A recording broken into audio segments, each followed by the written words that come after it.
उससे उन्हें महफूज रखा जा सके। जो सिक्योरिटी पर्सन्स थे वो कहाँ थे? यहाँ पर इस घटनाक्रम में तो कुछ ऐसा दिख नहीं रहा। जो आप वीडियोस भी बता रहे हैं उसमें भी मेरे ख्याल से कुछ खास नजर नहीं आ रहा है।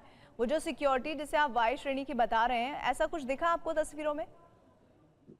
देखिए, वीडियो में नजर नहीं आ रहा। हो सकता है कि चूंकि बाबा सिद्दीकी दफ्तर से निकले और उसके बाद में बहुत ही नजदीक से, एक बड़ी बात यह है कि जो बुलेट चलाई गई है दूर से नहीं चलाई गई, बाकायदा टारगेट को हिट किया गया एकदम नजदीक से, ताकि कोई भी गोली चूके नहीं और हमलावर इसमें कामयाब रहे। नजदीक से ही गोलियां चलाई, यही वजह रही कि हमलावर पकड़े भी गए। अगर उन्होंने दूर से फायरिंग की होती तो शायद उनके पास में मोटरसाइकिल थी, वो वहां से फरार होने में कामयाब भी हो सकते थे।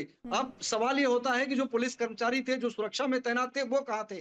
क्योंकि अब दफ्तर से निकलने का समय था, काफी भीड़ थी और सब महत्वपूर्ण बात यह कि आज त्योहार का दिन था। मोहल्ले में, वहां इलाके में फटाके फोड़े जा रहे थे, चारों तरफ से जो है पटाखों की आवाज आ रही थी। इसी बीच में गोलियां चली, गोलियों की भी आवाज आई। अगल बगल के लोगों को कुछ समझ में नहीं आया कि हुआ क्या। लेकिन जब बाबा सिद्दीकी को गोली लगी, बाबा सिद्दीकी जब सड़क पर गिर पड़े खून से लथपथ होकर, तब उनके आसपास के लोगों ने देखा कि किस तरह से इन फटाकों की आवाज के बीच में बाबा सिद्दीकी को ही टारगेट किया गया और उसके बाद में वो हमलावर वहां से भागते, उसके पहले ही उन्हें हिरासत में ले लिया गया। लेकिन इस वक्त joint interrogation Mumbai crime branch और निर्मल नगर पुलिस की टीम कर रही है। जो जोनल डीसीपी हैं मनीष कलवानिया, एडिशनल सीपी परमजीत दहिया, वो खुद मौके वारदात पर मौजूद हैं। आप मेरे साथ बने रहिएगा। एक बार फिर से बता दें, इस वक्त की बड़ी खबर, इस वक्त की बड़ी जानकारी ये है कि बाबा सिद्दीकी एनसीपी अजीत गुट के नेता, उनकी गोलियों से भूनकर हत्या की गई है। उन्हें 3 गोलियां लगी है, 2 सीने में मारी गई है, 1 पेट में मारी गई है। और ये कहा जा रहा है कि इस वक्त जैसे ही 9:15 बजे के आसपास का घटनाक्रम है, जैसे ही उन्हें अस्पताल ले जाया गया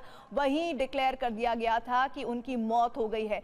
2 घंटे इस हत्याकांड को हो गए हैं, लेकिन सबसे बड़ी बात यह कि आखिर मकसद क्या था इस हत्याकांड का, ये नहीं पता चल पाया है।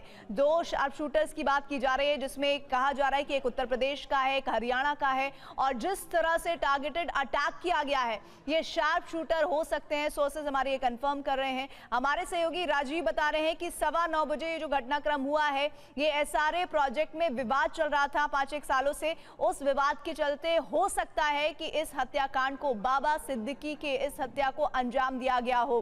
बाबा सिद्दीकी महाराष्ट्र की राजनीति में कांग्रेस का लंबे वक्त तक चेहरा रहे, 3 बार विधायक रहे, 48 साल तक वो कांग्रेस में ही रहे। लेकिन लोकसभा चुनाव 2024 से पहले उन्होंने बदलाव किया, उन्होंने एनसीपी अजीत गुट का दामन थामा और उसके बाद से लेकर वो इस वक्त लगातार सियासत में थे और पॉलिटिकली होने के साथ साथ उनके कनेक्शन्स बॉलीवुड में भी रहे। नाही, म्हणून मी सांगितलं, कायदा हातात घेण्याचा अधिकार कोणाला नाही। मुंबई पोलीस सक्षम आहेत आणि कायदा सुव्यवस्था राखण्यासाठी या ठिकाणी कोणी आरोपी असेल त्याच्यावर कठोर कारवाई होईल। आणि ही जी केस आहे ही देखील आपण फास्ट ट्रॅकमध्ये घेऊन न्यायालयाला विनंती करून तात्काळ अशा प्रकारच्या गुन्हेगारांना जरब बसेल अशा प्रकारची। मैं सुन रहा हूँ भाई, सुन रहा हूँ मैं। मुझे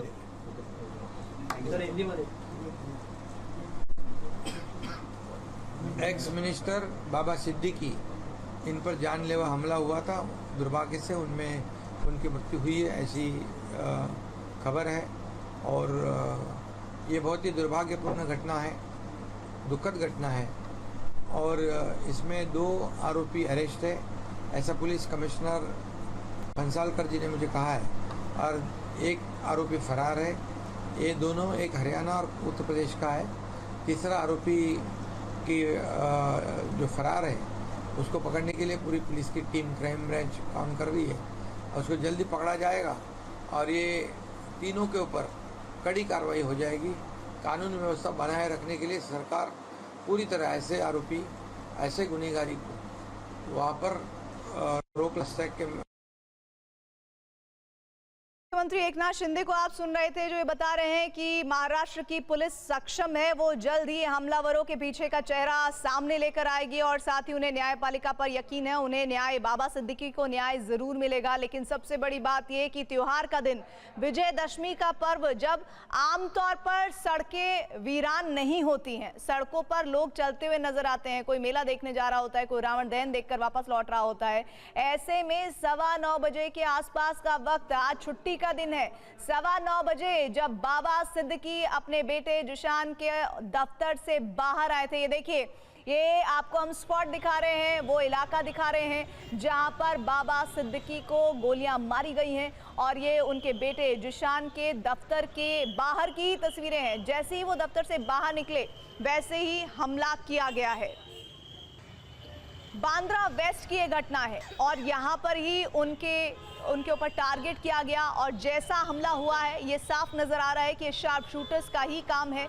3 बार वो विधायक रहे हैं और इस वक्त अब इस पूरे इलाके को कॉर्डन ऑफ किया गया है ताकि हमलावरों के बारे में एक एक बारीक जानकारी जुटाई जा सके। लगातार 3 बार वो विधायक रहे हैं। बाबा सिद्दीकी 1999, 2004, 2009 में 3 बार विधायक रहे और उन्होंने खाद्य एवं नागरिक आपूर्ति, श्रम और एफडीए के लिए राज्य मंत्री के रूप में भी काम किया। इससे पहले लगातार वो 2 बार 1992-97 में नगर निगम पार्षद के रूप में भी काम करते रहे। कांग्रेस छोड़ने से पहले वो मुंबई क्षेत्रीय कांग्रेस समिति के अध्यक्ष और वरिष्ठ उपाध्यक्ष और ही महाराष्ट्र प्रदेश कांग्रेस समिति के संसदीय बोर्ड के रूप में काम भी कर रहे थे। अशा प्रकारचा हल्ला झाला, एकाचा मृत्यू झाला आणि आता बाबा सिद्दीकी यांच्यावर उपचार सुरू आहेत. म्हणून त्यांचा देखील मृत्यू झालेला आहे. कायदा आणि सुव्यवस्थेचा प्रश्न निर्माण झाला आहे. नाही, म्हणून मी सांगितलं कायदा हातात घेण्याचा अधिकार कोणाला नाही. मुंबई पोलीस सक्षम आहेत आणि कायदा सुव्यवस्था राखण्यासाठी या ठिकाणी कोणी आरोपी असेल त्याच्यावर कठोर कारवाई होईल आणि ही जी केस आहे ही देखील आपण फास्ट ट्रॅकमध्ये घेऊन न्यायालयाला विनंती करून तात्काळ अशा प्रकारच्या गुन्हेगारांना जरब बसेल अशा प्रकारची कारवाई करण्याचे निर्देश दिलेले